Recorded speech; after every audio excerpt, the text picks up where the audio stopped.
Hello, welcome to Ken studies. हमने CAPF AC 2020 के लिए लास्ट वीक आपको बताया था कि आज 7th से इंटरव्यू प्रोग्राम का जो भी है लेक्चर स्टार्ट हो रहा। तो ये लेक्चर 1 है। लेक्चर 1 ओपन है। देखो, लास्ट टाइम हमने सारी चीज़ों को डिस्कस कर दिया था, लेकिन हम इस बार ये चाहते हैं कि थोड़ा-सा और हर बार देखो न्यू लर्निंग होती है, मेरे लिए भी न्यू लर्निंग होती है। आप बहुत सारे कैंडिडेट जो होते हैं, तो बहुत सारे कैंडिडेट हैं जिनके लिए फर्स्ट टाइम होता है, बहुत सारे कैंडिडेट हैं जो पहले भी दे चुके हुए होते हैं। तो हम जो भी कोशिश करेंगे कि यस वैल्यू एनहांस ही करें, वैल्यू एनहांस उसमें किया जाए। तो जो लोग भी आप इसको सब्सक्राइब करते हो, जो मैंने आपको ऑलरेडी बोला कि 15th तक जो सब्सक्राइब करते हो, उनके लिए 2500 ये लिया जाएगा, जिसमें से आपको 2 उसमें मॉक इंटरव्यू कराया जाएगा। फिर मॉक इंटरव्यू के बाद दोनों का फीडबैक और फिर आपका जो भी लेक्चर सीरीज़ जो चलेगा, इसमें बहुत सारी चीज़ों को हम बताएँगे। जो लास्ट टाइम कैंडिडेट थे, उनके एक्सपीरियंसेस, उनके कुछ मॉक इंटरव्यू, कुछ जो कैंडिडेट बहुत खराब परफॉर्मेंस रहा, उनका भी मैं आपको मॉक दिखाऊँगा, लेकिन वो सारे प्राइवेट होंगे क्योंकि मैं किसी भी चीज़ को पब्लिक में नहीं दिखा सकता हूँ। सबको जो सक्सेसफुल हैं, जिनकी विलिंगनेस है, उनका तो आप ऑलरेडी देख रहे हो। जो सक्सेसफुल नहीं है, वो हम उनसे भी हमें सीखना है। तो जो भी है 15th तक आपके पास टाइम है। जो फर्स्ट जो भी लेते हो, वो मेरे लिए फ़ायदा है। उसके बाद या जिनको है कि हमें सिर्फ़ मॉक चाहिए, तो ठीक है, जिनको मॉक सिर्फ़ चाहिए तो आप मॉक दे सकते हो। 1000 रुपी दे करके 1 मॉक का आप कर सकते हो। 2 मॉक करना है तो आपको 2000 पे करना पड़ेगा। व्हाट्सोएवर आपके पास सुविधा होता है वो करो। तो इसमें हम इंट्रोडक्शन एक तरह से कि जो भी है इंटरव्यू या पर्सनैलिटी टेस्ट क्या है, यूपीएससी आपसे क्या चाहती है, आपको ये क्या करना है। तो देखो, जो इंटरव्यू है, इंटरव्यू का डेफिनिशन यदि है, देखो यूपीएससी कहती है इंटरव्यू को पर्सनालिटी टेस्ट, लेकिन हम इंटरव्यू का सिर्फ ये यहाँ डेफिनेशन बता रहे हैं आपको। तो ऑक्सफोर्ड डिक्शनरी क्या कहता, a meeting of people face to face specially for a consultation. Interview क्या है? A meeting of people face to face specially for consultation. Consultation के लिए वो इंटरव्यू, लेकिन यूपीएससी के पॉइंट ऑफ व्यू में ये ऐसा नहीं है कि आपसे कंसल्टेशन वो नहीं किया जा रहा है। बट ये डेफिनेशन है कि मीटिंग ऑफ पीपल है, फेस टू फेस आपका हो रहा है फॉर कंसल्टेशन, तो ये आपके कंसल्टेशन के लिए नहीं हो रहा। Next, in meeting at which information is obtained. Yes, आपसे बहुत सारे इंफॉर्मेशन के बारे में पूछा जाता है, आपसे जानकारी ली जाती है, यहाँ कुछ हद तक ये होता है। नेक्स्ट आपका है meeting in which someone ask you questions to see if you are suitable for a job और कोर्स। यस, आपके लिए कि ये जॉब के लिए आप सुटेबल हो या नहीं।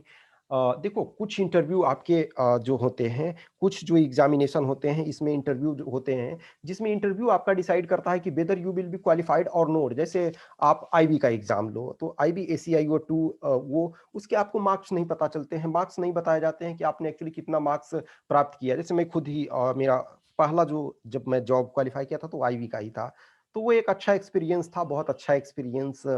उस बिल्डिंग में जाना, वहाँ आईबी के ऑफिसर्स आपको इंटरव्यू ले रहे हैं और एक उसका स्ट्रक्चर जो है, शायद जैसे यूपीएससी बोर्ड का जो बैठने का स्ट्रक्चर डिफरेंट था, अब पता नहीं उसमें अब चेंज हुआ होगा या जो भी। तो मैं बहुत लॉन्ग टाइम 7 ईयर्स पहले की बात है, 7 प्लस ईयर पहले की बात है, ठीक है? तो वो उसमें था, डिफरेंट टाइप के स्ट्रक्चर था, बैठने के लिए बना हुआ था, फिर डिफरेंट एक्सपीरियंस एक। तो उसमें क्या है, आपको पता नहीं चलता है कि एक्चुअल में जो आपका सिलेक्शन किस ढंग से हुआ, कि इंटरव्यू को अधिक वेटेज दिया गया या रिटन को वेटेज कितना दिया गया प्रॉपर तरीका से। ये एग्ज़ैक्ट जो आपका उस समय तक प्रॉपर ये पता नहीं चलता था कि हमको कितना मार्क्स दिया गया, नहीं दिया गया ये। लेकिन जो आपका असिस्टेंट कमांडेंट का एग्ज़ामिनेशन होता है, उसमें आपको डिसाइडेड है कि 150 मार्क्स का आपका इंटरव्यू है, अभी वर्तमान में जो ट्रेंड है। तो 450 मार्क्स का आपका रिटेन है, तो रिटेन में मान के चलो 450 में किसी ने 250 ले आया, तो उसका हर हाल में होना है। अब एकदम जाकर के आप ब्लाइंडली कुछ ऐसा ही ये कर दोगे, कुछ मिसबिहेवियर कर दोगे, कुछ उस ढंग का प्रेज़ेंट कर दोगे, तो अदरवाइज़ आपका होना है, ठीक है? तो यदि आप इसमें अच्छा ले आते हो, इंटरव्यू का मार्क्स बहुत मायने तब रखता है जब आप बॉर्डर पे होते हो, और मेजॉरिटी कैंडिडेट बॉर्डर पे ही होते हैं, ये बात हम मल्टीपल टाइम आपको बता ही चुके हैं।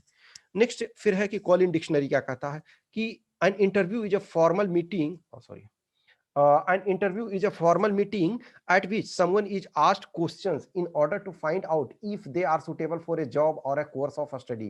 एक तरह से ये कैम्ब्रिज और कोलिन वाला जो है वो आपका मोर और लेस थोड़ा सा इसमें एक्सटेंड ये किया गया है, लेकिन ये आपका थोड़ा सा शॉर्ट है, अदरवाइज दोनों मोर और लेस सेम है। तो ये डेफिनेशन एक है।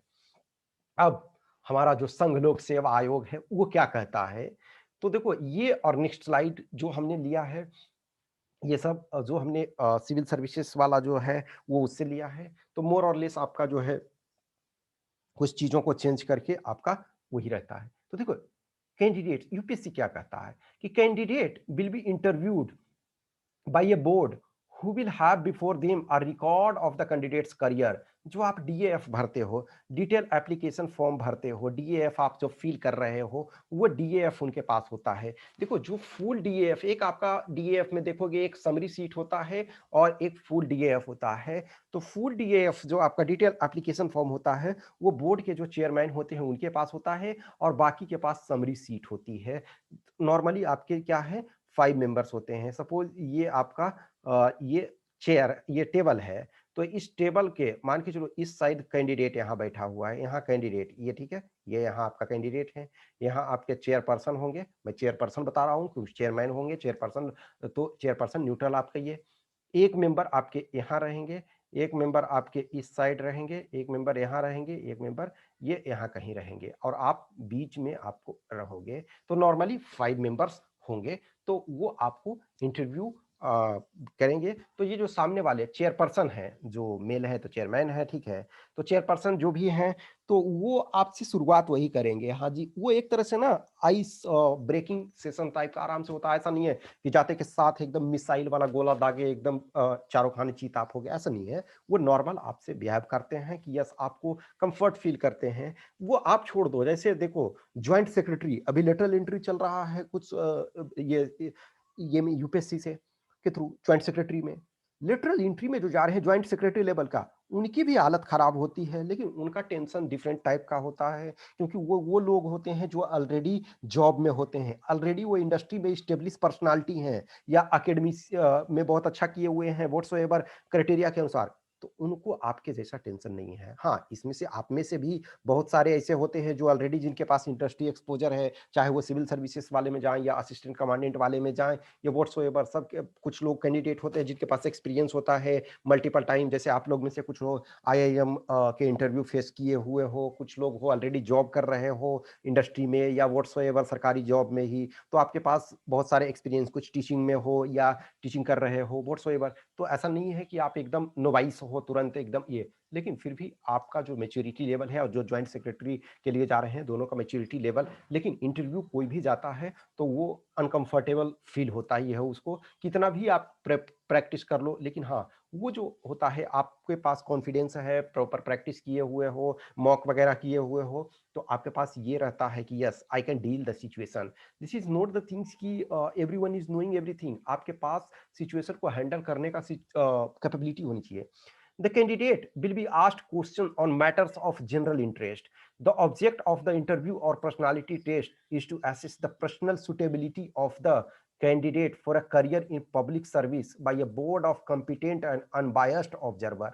देखो अब आप भी इस वजह से मैं पब्लिक सर्विस, ये आपका भी पब्लिक सर्विस वाला ही है। आपके पास बहुत सारे जो भी देखो आपके पास सिक्योरिटी से रिलेटेड चीजें होती है, लेकिन सिक्योरिटी से रिलेटेड चीजें हैं तो आप क्या है, आप सिविलियन जॉब के अंतर्गत ही आते हो, आप डायरेक्ट पब्लिक से उस ढंग से डील नहीं कर रहे हो, लेकिन आप कहीं ना कहीं पब्लिक से डील कर रहे हो। चुनाव में आप जा रहे हो, शांति व्यवस्था स्थापित करना है। ऐसा नहीं है ना कि जो सामने मिल रहा है वो दुश्मनी है, तड़ा तड़ तड़ा ताबड़तोड़ गोली चला दे रहा, नहीं। आप एज असिस्टेंट कमांडेंट बने हुए, आपके अपने पर्सनल होंगे, उनको गाइडेंस देना है, उनको लीड करना है। तो जो कह रहा है कि board of competent and unbiased observer, ये देखो जो बोर्ड होगा वो एक कॉम्पिटेंट है, उनके पास कैपेबिलिटी है आपको जज करने का, आपके पर्सनालिटी को चेक करने का, आपसे बात करने का। और अनबायस्ड ऑब्जर्वर, वो जो भी कुछ ऑब्जर्वेशन दे रहे हैं ये माना जाता है कि वो अनबायस्ड हैं। देखो स्लाइटली जो है सिर्फ ऑब्जेक्टिव क्वेश्चन है उसी में अनबायस्ड हो सकता है ना, लेकिन यदि पर्सनालिटी ऑब्जर्वेशन है तो बोर्ड में लिटिल बिट तो अब स्लाइटली तो हो ही सकता है, लेकिन ये माना जाता है कि वो अनबायस्ड है। द इंटरव्यू और personality test is intended to जज the mental calibre of a candidate. Yes, आप किसी चीज को हैंडल करने के लिए कितने कैपेबल हैं, कि कुछ टफ क्वेश्चन पूछा गया, धाराशायी आप हो गए। रियल लाइफ में भी जब आप जॉब ये में जाओगे, जब एज असिस्टेंट कमांडेंट बनोगे, तो कुछ सिचुएशंस ऐसे होंगे जब आपका मेंटल कैलिबर, आपका फिजिकल कैलिबर ही सिर्फ मायने नहीं रखता है, मेंटल कैलिबर ही भी मायने रखता है कि आप मेंटली कितने स्ट्रांग हो। कोई ऐसा सिचुएशन आता है तो किस ढंग से आप डील कर पा रहे हो, आप तुरंत धाराशायी हो जा रहे हो या आप टिके हुए रह सकते हो, जो बहुत बार होता है। मान के चलो आप ऑपरेशन में गए, आपके कुछ पर्सनल जो इंजर्ड हो गए, कुछ को कैजुअलिटी हो गई, तो भी किस ढंग से आप डटे हुए रह रहे हो। In broad term, this is really an assessment of not only intellectual qualities but also social traits and interest in current affairs. और ऑल्सो है कि आप सोसाइटी में जो कुछ घट रहा है उससे आप अपने को अनभिज्ञ नहीं रख सकते हो। जो कुछ आपके सोसाइटी में चल रहा है, जो समाज में चल रहा है, आसपास जो चल रहा है, श्रीलंका में क्या हो रहा है, म्यांमार में क्या हो रहा है, अमेरिका के प्रेसिडेंट कौन है, कमला हैरिस कौन है, या फिर शेख हसीना कौन है, आपको जानना पड़ेगा। Some of the qualities to be judged are mental alertness, किस ढंग से आप मेंटली अलर्ट हो, क्रिटिकल पावर ऑफ एसिमिलेशन, किसी भी चीज में आप किस ढंग से आप अपने को मिला सकते हो, कि जैसे कोई भी जगह में, सिचुएशन में, आपको सिचुएशन में रखा जाए तो किस ढंग से कितनी जल्दी उससे फेमिलियराइजेशन आप कर सकते हो। क्लियर एंड लॉजिकल एक्सपोजिशन, आप किस ढंग से कोई भी चीज को बता रहे हो तो वो क्लियर विजन आपका होना चाहिए, लॉजिकल होना चाहिए।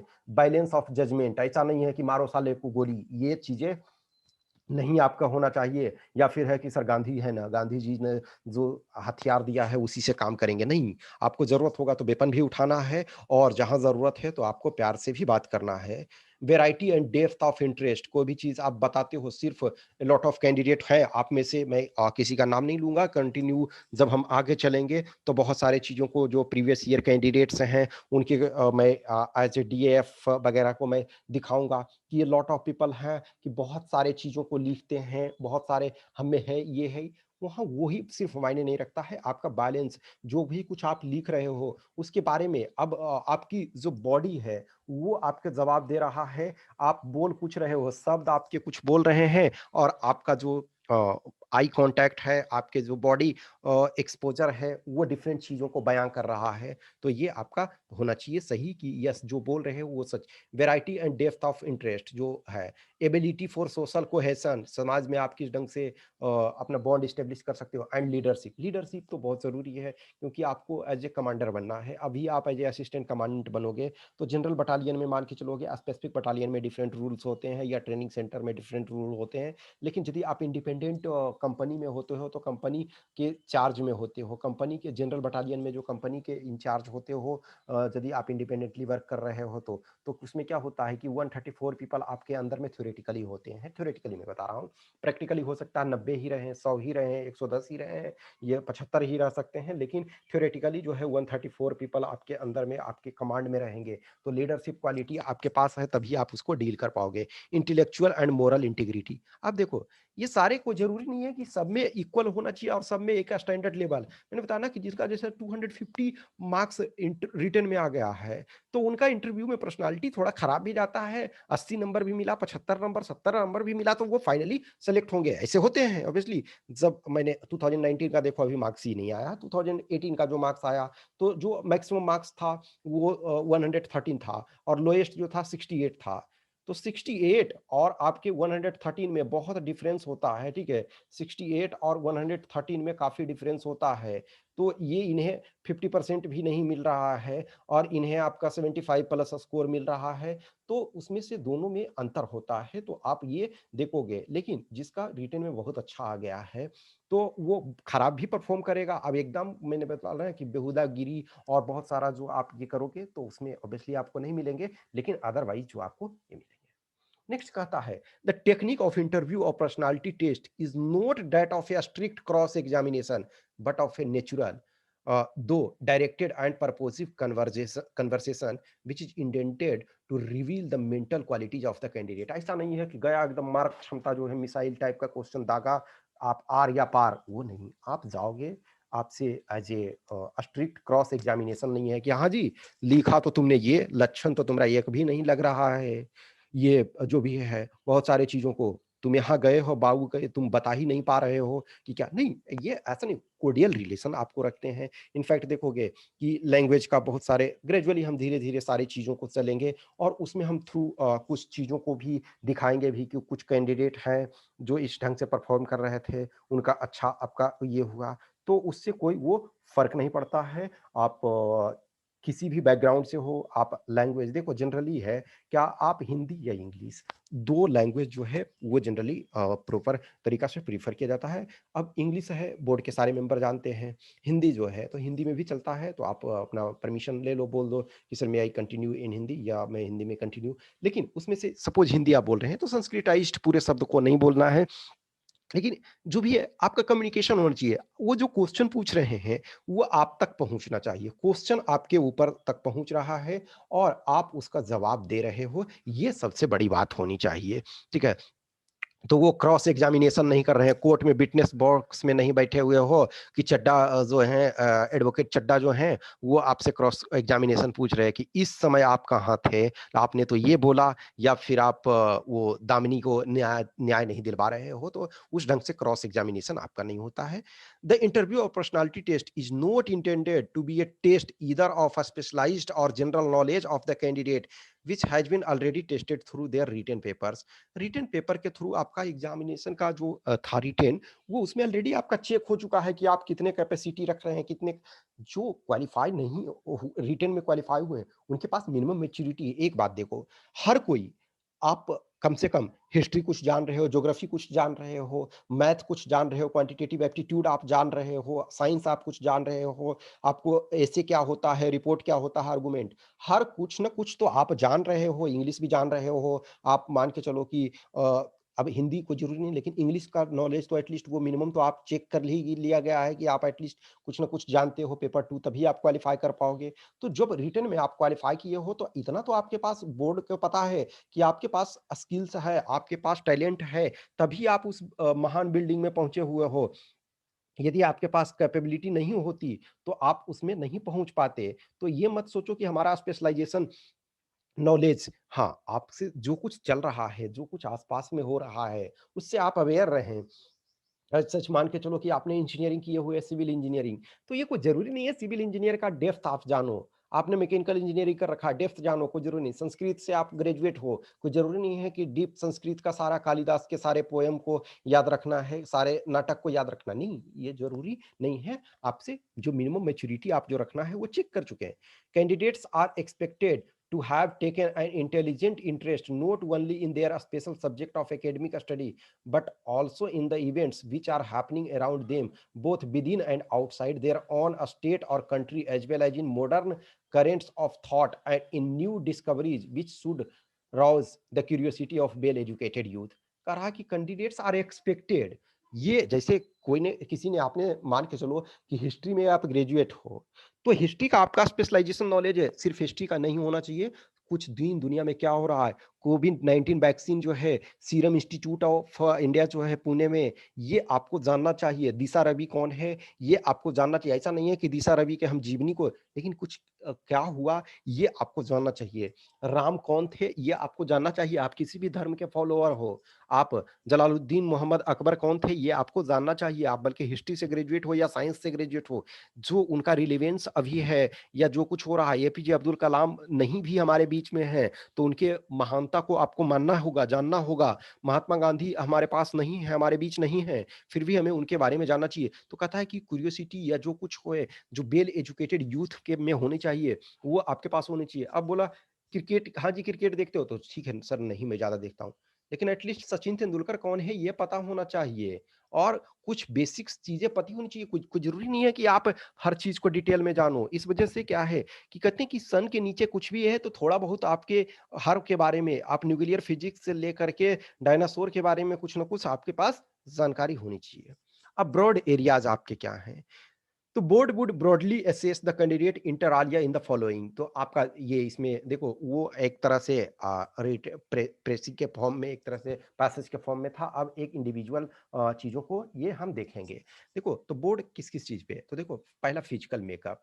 फिजिकल मेकअप का मतलब है कि आपका अपीयरेंस, आप किस ढंग से अपीयर हो रहे हो वहाँ। बियरिंग आपका जो आपका क्लॉथ्स वगैरह हैं, जैसे अपीयरेंस आपका लुक जो है वो अच्छा। देखो अब ये चीज़ें नहीं है कि कोई भी है, कोई वाइट है, ब्लैक है, whatsoever, don't take it otherwise. कोई किसी का हाइट थोड़ा ज़्यादा है, कम है, इससे कोई फ़र्क नहीं। लेकिन आप जो है किस ढंग से आप, आपका लुक क्या है। अब ऐसा है सेविंग प्रॉपर तरीका से किए हुए होना चाहिए। अब कहीं है आप पता चला कि बाल इधर से काटे हुए हैं, उधर से काटे हुए हैं, तो आप जो भी है यहाँ मॉडलिंग करने नहीं जा रहे हैं। आप भारत सरकार के एक गेस्टेड ऑफिसर बनने के लिए आप जा रहे हो, उस बिल्डिंग में ही जाना अपने आप में एक अचीवमेंट की बात होती है। देखो, ए लॉट ऑफ टाइम कुछ कैंडिडेट होते हैं ना कि हताश हो जाते हैं कि अब हम क्या करें? बहुत ऐसे कैंडिडेट होते हैं जिन्हें निराशा का मुँह देखना पड़ता है। कुछ ऐसे कैंडिडेट हैं जो मल्टीपल टाइम उस बिल्डिंग में गए, लेकिन किसी भी एग्ज़ाम में सक्सेस नहीं हुए। लेकिन ये मानो कि उस एग्ज़ाम उस इन बिल्डिंग में जाना ही अपने आप में अचीवमेंट है। यदि आप वहाँ गए हो, तो आपके पास है कुछ न कुछ कैपेबिलिटी है, आप उतना डिज़र्व करते हो। तो आपके पास कुछ चीज़ों को ध्यान रखना चाहिए। येस, अपीयरेंस आपका लुक है वो सही, बियरिंग कपड़े। अब कपड़े में ये ज़रूरी नहीं है कि सूट हम मैं अपनी बता रहा हूँ। अब रिसेंट टाइम में मैं देख रहा हूँ जो भी चेंजेस हो रहे हैं, कि उसमें मैं देख रहा हूँ कि हर लोग जो हैं कि यूपीएससी में जब भी या स्टेट कमीशन में ही जाते हैं, सब लोग सूट वगैरह पहन करके, हम लोग की बात बता रहा हूँ। नो डाउट ऐसा नहीं है कि मेरे पास तब भी सूट था, हम लोग अभी रखते थे, सूट रखते थे, लेकिन सूट पहन करके हम लोग मैं मेरा रूममेट हम दोनों की मैं अपनी बात बता रहा हूँ। मैक्सिमम कैंडिडेट जो हैं वो सूट पहन करके उस समय नहीं जाते थे। तो जो भी है, या फिर आज देखता हूँ हर कैंडिडेट गया वहाँ, फ़ोटो-वोटो अपना ये खिंचाया, हम लोग ने कुछ भी नहीं है किया, बस सिंपल हाँ, यस, जो है शूज़ है, आपके लेस वाले शूज़ होने चाहिए, ऑक्सफोर्ड पैटर्न वाले हैं, वो जनरली वो अच्छा होता है। हम इन चीज़ों पे धीरे-धीरे और डिस्कस करेंगे, ये एक तरह से इंट्रो है इसमें, लेकिन और हम धीरे-धीरे और सारी चीज़ों को डिस्कस करेंगे। तो ये अपीयरेंस आपका अच्छा होना चाहिए, बियरिंग आपका जो कपड़े वगैरह होने चाहिए वो कोई ज़रूरी नहीं है, जैसे अब गर्मी मान के चलो आपका जून के महीना में हो रहा है, तो कुछ ज़रूरी नहीं है एकदम चापे हुए हैं, पूरा एकदम सूट-वूट पूरा एकदम टाइट किए हुए थ्री पीस पहन करके नहीं। आप शर्ट भी सिंपल सा शर्ट, बस वो बेल क्रीस्ड आयरन होना चाहिए, बेल आयरन होना चाहिए, गंदा नहीं होना चाहिए, ये ध्यान रखना है। शर्ट जो होना चाहिए लाइट कलर का होना चाहिए, ये सारे भी हम डिस्कस करेंगे कमिंग डेज़ में।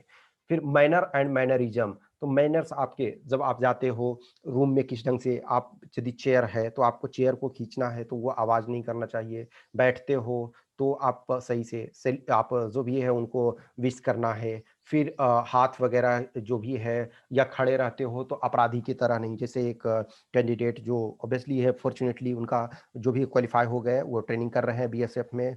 तो मैंने उनका मॉक इंटरव्यू ये किया था, उनको प्रिपरेशन करवाया था।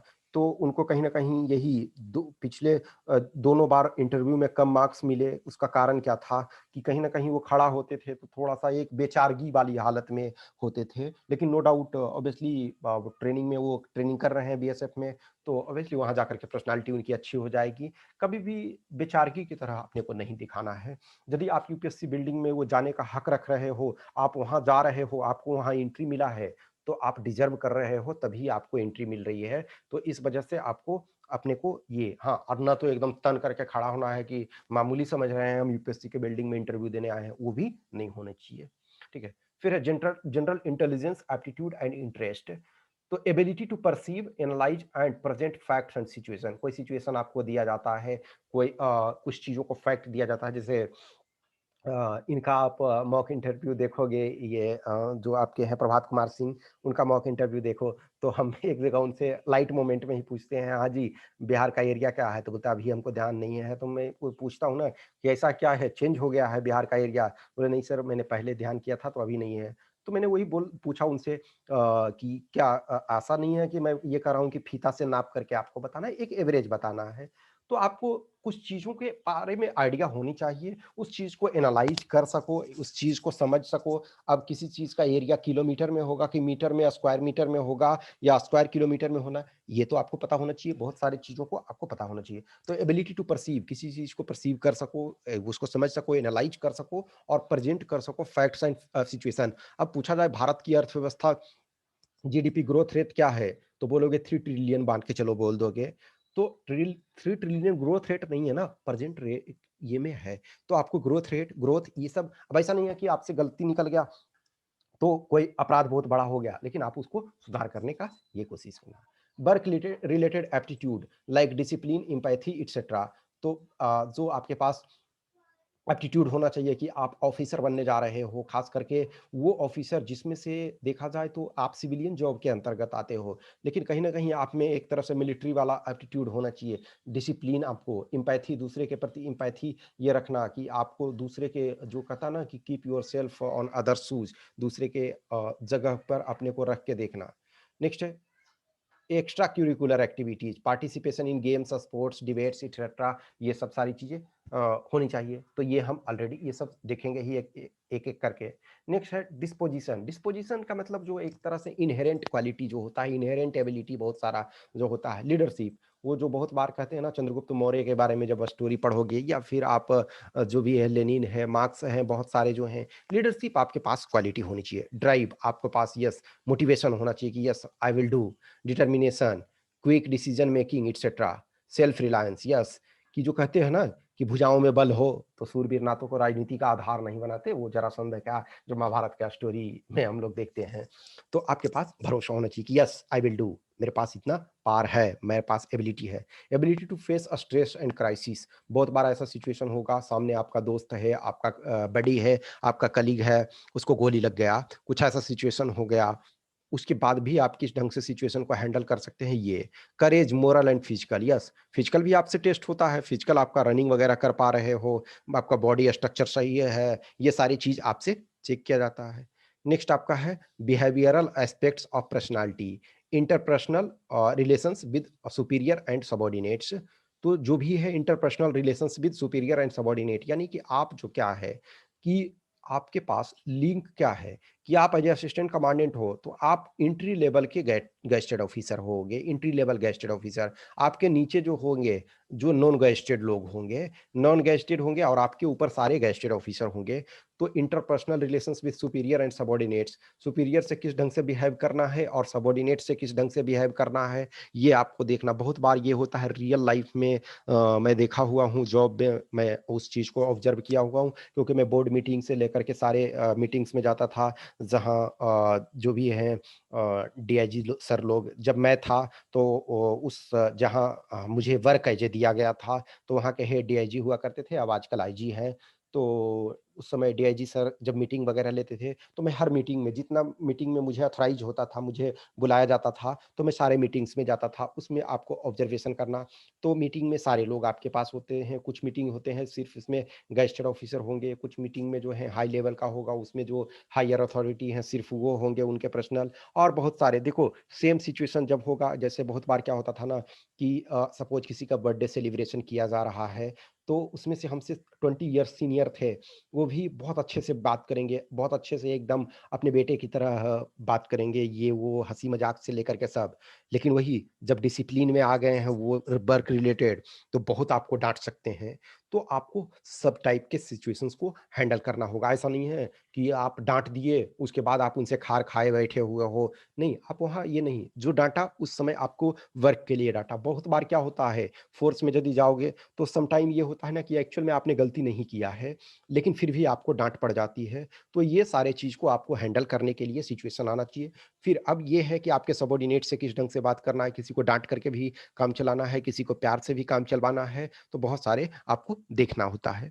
फिर commitment to value, integrity, secular and national orientation, ये जो है कि वैल्यूज से हम किस ढंग से कि बहुत बार क्या होता है ना कि आपसे जजमेंट कुछ भी, सपोज केस स्टडी दे दिए, तो कुछ केस वगैरह देते हैं, तो उसमें से आपको फिर ये पूछते हैं कि ऐसी इस सिचुएशन में तुम क्या करोगे? इससे जुड़े हुए तो तुम चाहो तो फिर अपना डिसीज़न चेंज कर सकते हो। तो ये आपका दिखाता है कि आप किसी अपने वैल्यू से कितने बंधे हुए हैं। ऐसा नहीं है कि सम टाइम आपसे यदि गलती हो गया तो आप उसको स्वीकार करने के लिए तैयार हो कि यस हम चेंज करने के लिए। लेकिन थोड़ा-सा प्रेशर बना तो आप उसके अपने वैल्यू को, इंटीग्रिटी को ये चेंज कर रहे हो। और हमेशा ध्यान रखो कि आप इंडियन की हैसियत से जा रहे हो, आप ना हिंदू, मुस्लिम, सिख, ईसाई ये सब के नाम से नहीं जा रहे हो, आप एक इंडियन हो, इंडियन के तौर पे प्रेज़ेंट यस, आपको अपने एरिया, अपने क्षेत्र के बारे में जानना एज़ सच वो गलत नहीं है, वो सही है, लेकिन आपको ये चाहिए कि यस आपको जानना चाहिए अपने बारे में, अपने क्षेत्र विशेष के बारे में, अपने सारी चीज़ों के बारे में, लेकिन आप नेशनल ओरिएंटेशन आपको रखना है,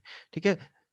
फिर अब देखो एक जो होता है कि एनसीसी जो सर्टिफिकेट जिनके पास है, तो पोसेशन ऑफ एनसीसी बी और C certificate will be a desirable qualification.